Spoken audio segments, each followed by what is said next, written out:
vou saltar uma, duas e agora eu vou bater com o peito de pé. Não vai com o pé mole, senão a bola não vai. Sem pôr o pé no chão. Joga um pouquinho mais baixo. Tá jogando na canela dele. Não, Manuel, pode começar, já começou. Tá queimando? Vai queimar mesmo.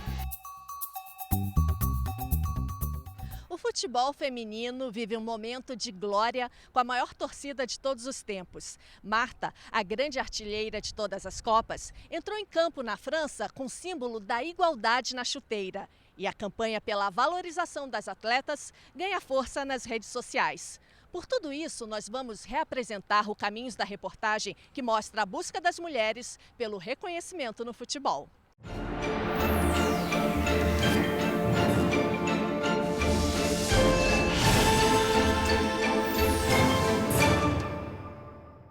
Aí, tudo bem? Eduardo, como vai? Tudo bem? No começo, quando eu cheguei, né, gente, olharam torto. Sempre teve os meninos aqui que davam treino pra eles. Mas depois é bem complicado. Essa aqui é a pior idade, porque é difícil de entrar na cabeça. Você explica um negócio, passa 5 minutos já não sabe mais. Sem pôr o pé no chão, Guilherme. Te respeitam ter uma treinadora mulher? Respeito. Conversa, põe no colo, daí eles acabam respeitando mais. Muito bom, porque quando eu ia pra rua, ficava o dia inteiro assim, ó. Ela preocupava com a gente. Uma vez, eu não fui pro treino, aí tinha um menino parecido comigo, soltando pipa. Ela falou assim, Manuel, pensando que era eu, né? Que ela preocupa comigo pra jogar futebol, assim, essas coisas assim. Comecei a me interessar por futebol num clube que a minha família era associada. E eu, na verdade, fazia balé nesse clube lá com 8, 9 anos. Aí, para ir pro balé, tinha que passar pela quadra. Eu sempre ficava sentada lá, observando. Aí um dia o treinador falou assim, quer brincar? No início foi assustador, né? Porque você não imagina, você pensa sua filha dançando balé, ela já nessa época, ela fazia alguns desfiles. Eu sempre fui muito agitada, e balé não era uma coisa muito agitada. E ali eu vi aquela correria, e aquilo me deixava vidrada, e eu ficava sentada ali por horas assistindo eles jogarem. E ela começou a jogar na escolinha de São Paulo. Ela tinha 8 anos, a gente vinha de Itapetininga para São Paulo, segunda e quarta e sexta, para ela treinar na Associação Sabesp. No começo eu sofri muito preconceito, desde novinha. Tipo, minhas amigas falavam, você vai jogar bola? Só com menino? Tipo, isso é coisa de homem, é coisa de moleque. Ela jogava pela escolinha de São Paulo e eles estavam jogando um campeonato. Quando houve uma denúncia de um pai que dizia que ele não aceitava que uma menina jogasse contra o filho dele. E a secretaria simplesmente mandou um fax, naquela época não era fax, né? Mandou um fax lá para a Secretaria de Esportes da cidade, dizendo que ela estava proibida de jogar. Se eles tivessem ganhado o jogo, eles nunca teriam feito isso, porque o menino estava jogando. E, inclusive o gol tinha sido meu. O São Paulo tomou as dores dela, aí entrou com uma ação na justiça. Pela liminar do juiz, ela começou então a jogar com os meninos esse campeonato. Era até interessante porque ela ia com o oficial de justiça. Foi um bafafá na minha cidade. Engraçado é que dessa turma toda que ela jogou, a única que continuou jogando foi ela. Os meninos nenhum vingaram. Aqui são fotos de quando ela jogou no Palmeiras. Esse aqui foi um torneio internacional interclubes que teve, Campeonato Paulista pelo Palmeiras. Porque o futebol feminino, ele se fala que é profissional, mas é muito diferente do profissional que a gente conhece do futebol masculino. É muito difícil. Ele é profissional lá no papel, mas tipo, os campeonatos são amadores, apesar de ter Campeonato Paulista, Brasileiro, Copa do Brasil. É com muita dificuldade, sem dinheiro nenhum, os times têm que se virar para comer, para viajar. E a diferença também é que você é profissional de futebol, mas você não tem uma carteira assinada. A gente sabia que tinha indícios de que a mulher jogava futebol já no começo do século XX, mas a gente não encontrava nos jornais. A gente levou um susto, na verdade, foi essa notícia. Em 1926, o anúncio do Circo Os Irmãos Queirolo, anunciando dentro do seu espetáculo um torneio de futebol feminino. E era com esse time aqui. Essas moças, elas vestiam as camisas dos clubes onde o circo passava. Então, da cidade que o circo chegava, era esse o time que as moças iam jogar. Esse fato que desperta pra gente o lugar da mulher nessa história do futebol. O futebol chega no país em 1800, final de 1800, com Charles Miller. Já nessa época, a gente tinha algumas partidas não oficiais, ou seja, nenhum campeonato nacional de futebol feminino. Em 41, o governo de Getúlio Vargas, então no regime do Estado Novo, baixa um decreto-lei que proíbe as mulheres de praticarem esportes que fossem contra as condições de sua natureza. O decreto não especifica qual o esporte, mas o debate social sobre o futebol, que nesse período já era um esporte mais popular no Brasil, logo nas entrelinhas desse decreto, que obviamente o futebol estava dentro desse esporte que ia contra as condições da natureza feminina. A partir de 1979, essa lei cai, através de uma equipe de lutadoras de judô, que vai até o Uruguai participar de uma competição. O técnico escreve todas as mulheres com nome de homens, para o Conselho Nacional de Desportos não barrar a saída delas. Mas quando elas voltam, o Conselho Nacional percebe e chama elas para serem interrogadas. Só que como elas aparecem no interrogatório, ou para prestar contas para o Conselho Nacional, vestida com o kimono de luta e com as medalhas que elas tinham conquistado. Foi só no começo dos anos 80 que o nosso Conselho Nacional de Desportos regulamenta o esporte feminino, o futebol feminino no Brasil. Eu ia com as meninas para um campo, mudava de bairro, ia jogar no outro bairro. Quando eu chegava lá, não sei quem tinha algum linguarudo lá que falava, daí a pouco chegava o camburão da Polícia Federal e me levava. Eu me senti ultrajada, me senti, sei lá, destruída, porque era uma coisa que eu gostava, era uma coisa que eu queria. Toda vez que eu jogava eu ia presa. Então eu resolvi fazer o curso de árbitro, porque a Constituição não falava nada sobre apitar, só falava de jogar futebol. Cada vez que eu ia na CBD, o senhor Jean Marie de Avelange inventava uma coisinha para mim. Primeiro era a Constituição que proibia. Eu peguei o Pedro Aleixo, procurei, que era um jurista, foi vice-presidente do Brasil. Aí o Avelange disse que, não proíbe, ok. Mas acontece que a estrutura óssea da mulher é inferior à do homem. Aí fui na Medicina Legal do Rio de Janeiro, o médico falou, não vou fazer exame nenhum, porque eu sou médico, eu sei que a mesma quantidade de osso que você tem no teu corpo, eu também tenho. Então isso aí é balela. Aí a terceira dele, e quando você estiver, naqueles dias, como é que você vai apitar futebol? Eu falei, doutor Avelange, o senhor não é campeão de natação pelo Fluminense e alguma colega sua já deixou de competir porque está nesses dias que o senhor acaba de me indagar? Aí ele pegou e disse assim, olha, eu vou te falar uma coisa, que é para você desistir de vez. Enquanto eu for presidente da CBD, nenhuma mulher nem joga e nem apita de futebol. Sabe por quê? Porque eu não quero. Não é só uma pessoa dando um não, mas é um órgão, a CBD dando um não. Então eu falei assim, eu tenho que conseguir uma audiência com o médico para poder ver se ele me ajuda. E ele escreveu para o Avelange, solicito outorgar o diploma da senhorita Léa Campos para que ela possa representar o Brasil no Mundial Feminino, que será realizado no México a partir de tal dia. Ela ainda conseguiu porque ela ainda teve a chance, na época, de conversar com o então presidente Médici. Muitas talvez não teriam essa oportunidade. Estar no México para apitar esse jogo foi uma das coisas mais emocionantes da minha vida, porque tocaram o hino dos dois países e tocaram o hino nacional para mim. Eu levei uns 10 minutos para me recompor, porque minhas pernas viraram gelatina mal feita, ficou tremendo e eu não conseguia ficar em pé. No final das contas, apitei o jogo, foi tudo tranquilo.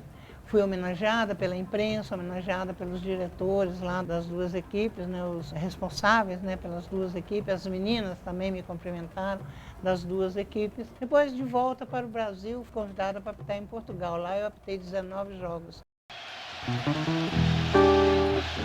Meu nome é Heloísa Helena Rodrigues Marques. Eu jogava na posição de center alfa da época e hoje é meio de campo. Zalfanader Peixoto, eu joguei zagueiro central. Temos craques sensacionais. Eleusa, Miss Minas Gerais, é a goleira da equipe do futebol feminino da cidade de Araguari. O primeiro jogo foi com a finalidade de ajudar ao Natal dos pobres da escola, né? E também outras despesas que a escola estava precisando, né? A Escola Visconde de Ouro Preto. E na época, meu pai era um dos diretores, Ney Montes, e aí ele teve essa ideia de se criar o futebol feminino a partir das meninas das escolas mesmo. Todo mundo queria ver as mulheres jogarem futebol. Era tudo muito nova, nós todas, né? Nós fomos jogar em Salvador e lá em Salvador eles formaram uma equipe. E uma delas me deu uma cotovelada no nariz que eu caí para trás. O Cruzeiro tirou uma foto com eu sentada no banco e um lenço aqui, eu meio que me desmaiada, estou lá, deitada lá e o sangue escorrendo. Tinha muita gente que não gostava, não. Achava que mulher não tinha que jogar futebol. Eu gostava muito das viagens, do contato com o público, né? Contato com o pessoal. Nós fomos para Uberlândia, né? Aqui perto, fomos para Goiânia, fomos para Belo Horizonte, fomos para Varginha, fomos para Salvador. Itumbiara, Buriti Alegre, uma cidadezinha aqui de Goiás. E sempre com o estádio lotado? Sempre, mas é lotado mesmo, sem nenhum lugar de que pudesse falar que estava vazio. Nada, lotado, completamente lotado. Tanto de homem quanto de mulher. A torcida sempre invadia campo porque queria autógrafo. Era uma coisa assim que não tinha, que a gente foi as primeiras, né, do futebol. Elas são pioneiras, mas não são as primeiras. E é muito difícil identificar as primeiras. A gente não tem fontes. O significado de você não encontrar no jornal, na televisão, no rádio, não quer dizer que não aconteceram, né? Que essas equipes não se formaram. Você vai encontrar um pouco da trajetória do feminino nas notícias de polícia, na proibição, o time sendo preso, né? A técnica sendo prejudicada, tendo o nome dela sujo. Já estavam percebendo, né, que o futebol feminino estava ganhando uma grandiosidade muito grande. Eles resolveram desengavetar uma lei de 1941, onde proibia o esporte para mulheres. Foi tanta decepção. A senhora consegue fazer um exercício de imaginação se essa lei não existisse ou se o time não tivesse sido desfeito? Eu não teria sido professora, teria sido um atleta mesmo. Eu poderia ter feito educação física, né, em vez de ter feito letras e pedagogia. Eu acho que teria ido para outros lados, sim. Que eu gostava demais. Eu não ia deixar de jogar, eu ia continuar jogando.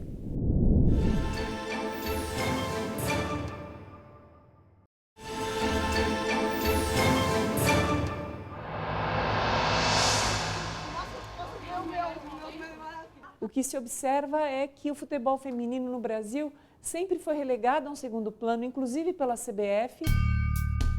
A principal missão é quebrar o preconceito e divulgar o futebol feminino de uma forma bonita, competitiva, elegante, com um lado feminino, um jogo mais leve do que dos homens, mas tão artístico ou mais artístico dos homens.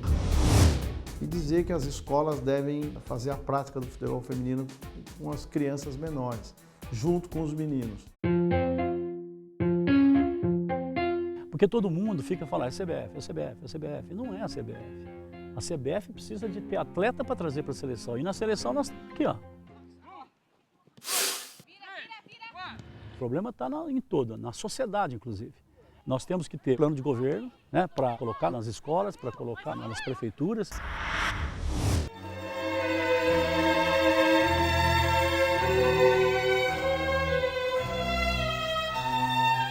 Comecei a jogar quando eu tinha 6, 7, 8 anos. Nessa idade a gente não sabe, na verdade, se quer se tornar um atleta profissional e jogar e, enfim, viver daquele esporte. Naquela época eu jogava porque os meus primos, todos jogavam futebol e eu não queria ficar de fora, mesmo sendo a única menina no meio deles todos. Como diz a minha mãe, né? Você já nasceu com o nó, que dentro da minha barriga você já vivia chutando. Foi na rua, né? Meu irmão, vizinhos, e eu já tinha essa diferença entre meus irmãos, né, e amigos. E acabou vizinhos também me ajudando a me levar para jogar bola e assim jogar no meio de homens.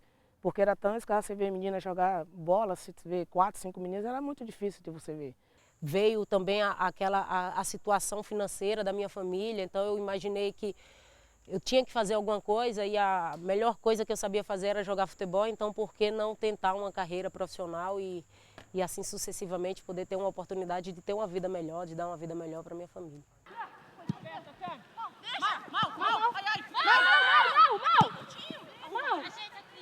Até conseguir um convite para jogar no exterior é muita determinação, é muita força de vontade para superar a falta de condições materiais que nós temos no Brasil.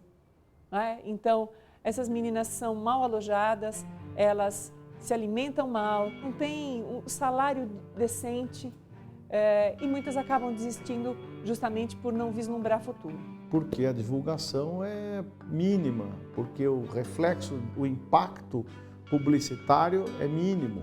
Então você tem o Neymar que tem 18 patrocinadores e só ele sozinho bancaria o futebol feminino inteiro no Brasil. Com o que ele recebe, ele faria todos os campeonatos. O custo do futebol feminino físico é igualzinho do masculino. O hotel, a viagem, tudo é igual. Agora, quem paga a conta? E a melhor do mundo!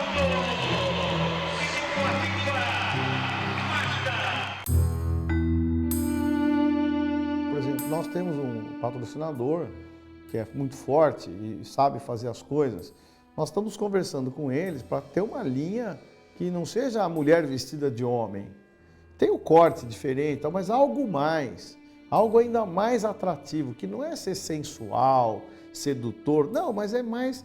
Quando você pega a tua filhinha de sei lá, 1 ano, você põe a fitinha, você põe uma coisa diferente, para ela ficar linda. Infelizmente isso existe muito, né? Principalmente por parte do jornalismo esportivo. Eles gostam muito de criar musas, a bela, né? E esquecem que elas são atletas, são profissionais. Então é sempre essa coisa de colocar a mulher como objeto de desejo masculino. E quando a mulher se recusa a fazer isso, né? Então ela é a feia, é a mal amada. Não quero musa. Musa eu não quero. Musa eu acho que aí sim já é ser machista e transferir a competência à sensualidade. Se algumas delas espontaneamente virar musa, eu vou ficar muito feliz. E ninguém reclama de ter uma filha bonita. Agora, eu não parto da beleza para fazer a competência. Isso não iria melhorar o futebol feminino. Eu acho que a menina ela tem que ter capacidade técnica porque ela está fazendo. E em qualquer ramo, em qualquer área, você tem que ser dessa maneira. Então, eu como treinadora, eu tenho que ser bonita para ser treinadora de futebol.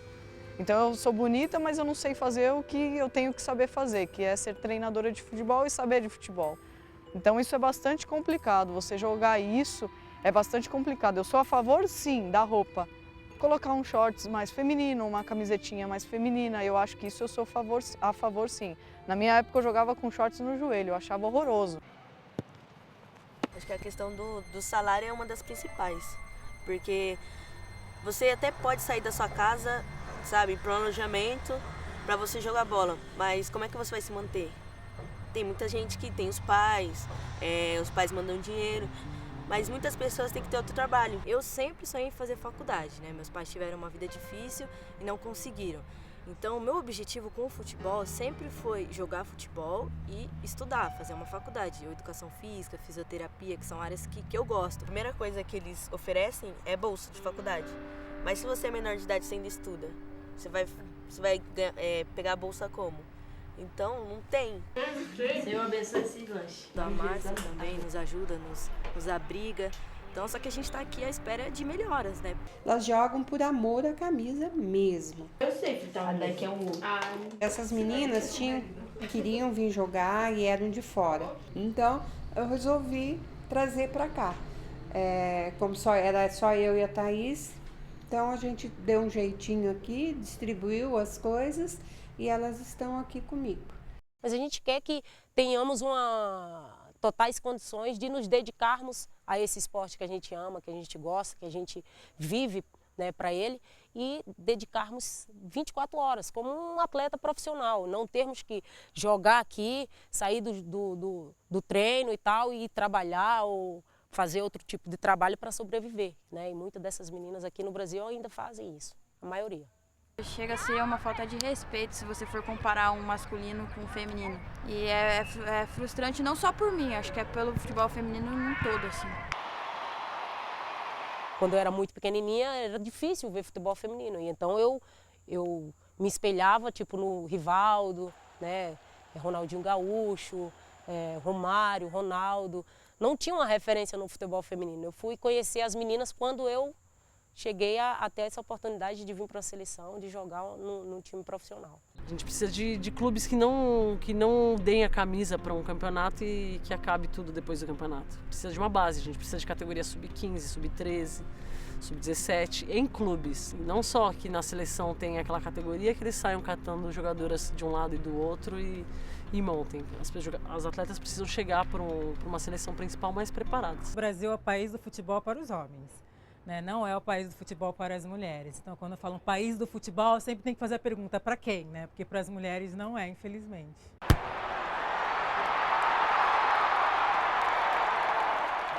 Acelera! Boa! No São José, todas as atletas têm o salário, toda a comissão técnica tem o seu salário. Nós não somos registrados, nós temos um contrato, né? Um contrato de acordo. E nós vivemos só do futebol hoje aqui em São José, as atletas também. Diminui. Isso. Yasmin, na hora de girar aqui, eu quero você aqui. Em 2002 eu perdi o meu pai e, assim, é claro, eu tive algum tempo de muita tristeza. Era um cara que me acompanhava em todos os momentos, mas mesmo assim eu não me desmotivei. Foi o meu pai, sempre, desde pequenininho, ele me levava para os campos de futebol, que ele era jogador. Comecei junto com as minhas irmãs, nós somos em 4 mulheres. Meu pai sempre quis ter filho homem, mas só vieram mulheres, então ele passou um pouco da paixão que ele tinha por futebol pra gente. E a gente começou a jogar em um campeonato interno que tinha no clube. Às 4? Às 4. Eu sei que se hoje ele estivesse aqui, ele estaria extremamente contente em saber onde eu cheguei. A minha mãe sempre me apoiou também.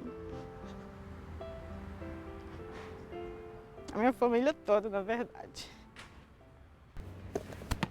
Eu não tinha muito medo, era alta, então iam me pedindo para ficar meio tempo no gol, meio tempo na linha. Thaís! E acabei ficando no gol. Quando eu terminei minha faculdade em 2005, eu recebi uma proposta em 2006 para jogar na Espanha. Depois fiquei um pouquinho na França, mas aí já estava doida para voltar para casa, já estava sentindo muita falta de casa, da minha família. Resolvi voltar. Aí eu voltei e resolvi que eu ia conhecer o Brasil e fui para Pernambuco jogar no Vitória de Santo Antão. No começo era difícil, porque meus pais não podiam me ajudar, aí minha avó tinha que tirar do alimento dela, talvez do remédio dela, para comprar, para me ajudar. Aí teve um teste no São Bernardo, aí eu fui fazer o teste e consegui passar. Aí lá eu comecei, né, a ganhar uma ajuda de custo, uma cesta básica e vale transporte. Desde o início do ano eu tô aqui, daí eu só fui pro casamento da minha irmã. Mas é sempre assim. O que te faz aguentar essa saudade para ficar aqui jogando futebol? Aqui do futebol eu ajudo eles. Então é o meu trabalho e é uma coisa que eu amo também. Então é gostoso de jogar e faço o que eu amo e ajudando a família ainda. Pode ser uma palavra forte, mas é medíocre. Medíocre, assim, as condições do futebol no Brasil. Muitas jogadoras, muitas meninas que deixam de jogar, que deixam o seu sonho aí pela metade por falta de estrutura, falta de clubes.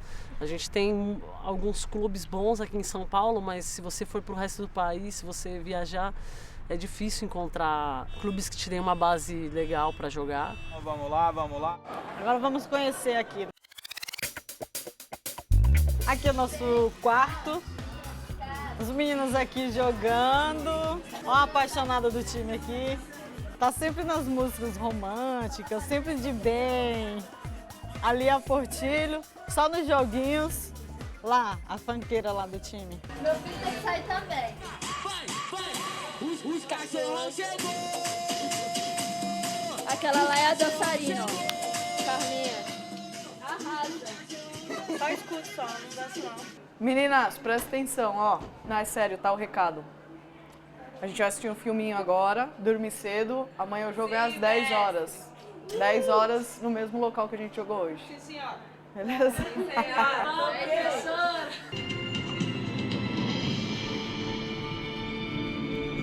1, 2, 3, tudo bem!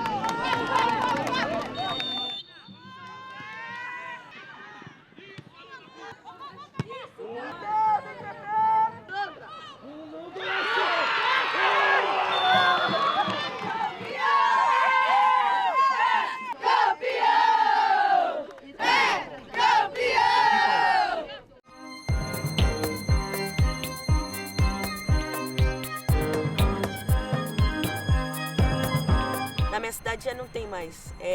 Eles apoiam, querem ver você lá em cima, querem ver você jogando e sempre querem te ver bem.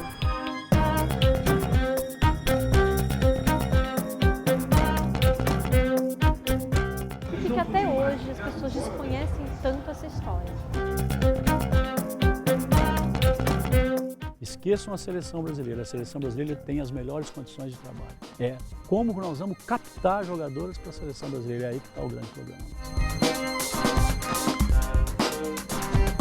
É vida, você sair de casa, acordar às 5 da manhã para ir jogar e estar com um sorriso no rosto, independente se você dormiu, se você não dormiu. Futebol para mim é minha vida. A bola realmente faz com que todo dia eu acorde cedo e pense, hoje eu estou indo fazer o que eu mais amo. Eles precisam mais assistir do nosso futebol também.